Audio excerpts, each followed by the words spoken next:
Welcome to our YouTube channel. Air travel can be stressful, so we've rounded up 7 things you should do before your next flight so you can relax. Flying on an airplane for the first time, or the first time in a long while, can be an exciting, life-changing adventure. But it can also be incredibly stressful. You want to head for the gate with the swagger of a seasoned traveler, but that's hard to pull off when you don't know how much it costs to check a bag, or what to expect when you go through airport security. So how can you deal? Reviewing these tips before takeoff can boost your confidence, making your trip easier and more worry-free. Best advices for first-time flyers. 1. Check the airline's luggage requirements. It's easy to overpack, but if you do, it could cost you. Before your flight, visit your airline's website to review luggage size and weight restrictions, as well as baggage fees. While these vary by airline and fare paid, here's what you can typically bring with a standard fare on a major airline. 2 carry-on items for free, 1 full-size carry-on the size of a small rolling suitcase or smaller, and 1 small personal item, such as a purse or backpack. 1 checked suitcase, often, 1 weighing under 50 pounds, for $25 to $30. Checking additional bags could cost more. If your carry-on bag is too bulky, you may have to pay to check it. Likewise, if your checked bag is over a certain size, you may have to pay a higher than usual fee to check it. Remember, if you pack light enough, you could avoid baggage fees altogether.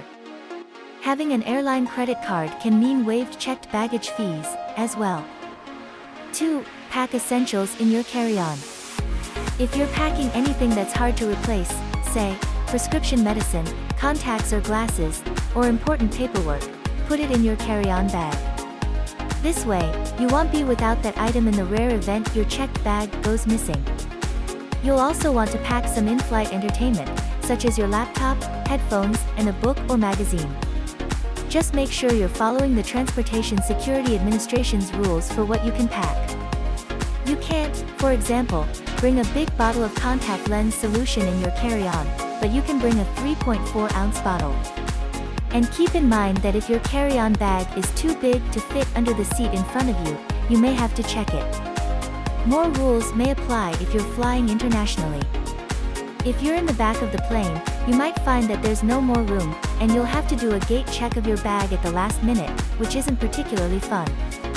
Checking your bag at the gate means your full-sized carry-on bag will travel with the other checked bags during the flight, rather than in the overhead bin. 3. Arrive at the airport 2 hours early. Catching a plane isn't like catching a bus, it's a much longer process. In fact, the TSA recommends showing up at least 2 hours before takeoff for domestic travel, and 3 hours for international travel. Ultimately, you need to give yourself enough time to get your boarding pass, check your bags and go through security before your plane starts boarding. Sometimes, that takes 10 minutes. Other times, especially during peak travel times, it can take much longer. It's worth keeping in mind that boarding the plane isn't a free-for-all either. Airlines typically start boarding passengers 30 minutes before takeoff in groups. Generally, a boarding time will be printed on your ticket. 4. Keep your ID handy. Decades ago, airport security was relatively lax. There was one point where you could just walk up to a gate, whether you were flying or not, whether you had ID or not. Nowadays, TSA agents check IDs for passengers over 18. Save time by having your ID card, driver's license, or passport handy as soon as you step foot into the airport.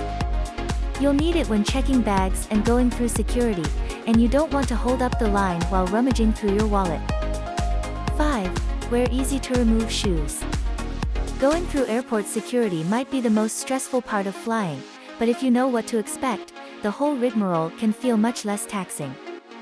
Typically, unless you have TSA pre-check or global entry, you have to remove your shoes, unless you're 12 and under or 75 and older. Empty the contents of your pockets and remove your hat, belt, jacket, wallet, and bulky jewelry. Remove your laptop and liquids from your bag. Send these items, and your carry-on bag, through an X-ray machine. Walk through a metal detector or a body scanner, or opt for a pat-down. Preparing for this, Say, by wearing shoes you can easily slip on and off, and making sure the items in your carry-on are TSA compliant can make the process faster. 6. Respect other passengers' space. These days, flights are generally fully booked, and most seats offer limited legroom. This might stress out your fellow flyers, so be sensitive. If any of your stuff or body parts are going into another space that's not yours, you really have to be mindful of that. It can be as simple as, you put your ponytail over the top of the seat and now it's hanging across someone's TV screen, and you don't even realize it.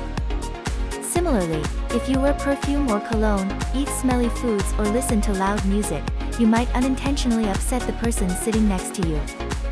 Of course, you can't plan for everything. Maybe you're traveling with an upset child, for example, but do what you can to avoid an in-flight faux pas. 7. Have a backup plan ready. Now for a game of worst case scenario, first time flyer edition. What happens if you miss your flight?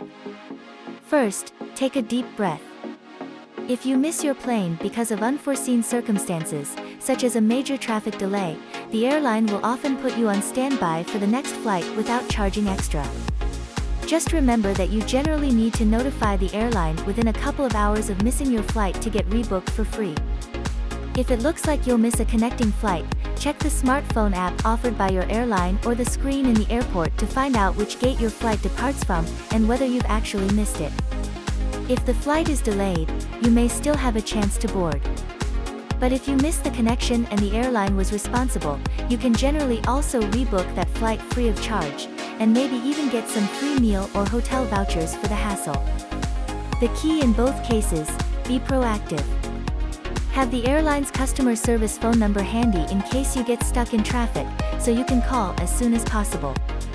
Or if you're already at the airport, go to the customer service desk and asking about rebooking. Missing a flight can be a setback, but it doesn't have to derail your travel plans. Finally, we would like to point out that, if you're flying during the pandemic, you'll want to check your airline's guidelines for travel as well as your destination's requirements for incoming visitors. Stash extra face masks, wipes, hand sanitizer, and any other essentials in both your carry-on and checked luggage so you're never without them. Thank you for watching. Please like and subscribe.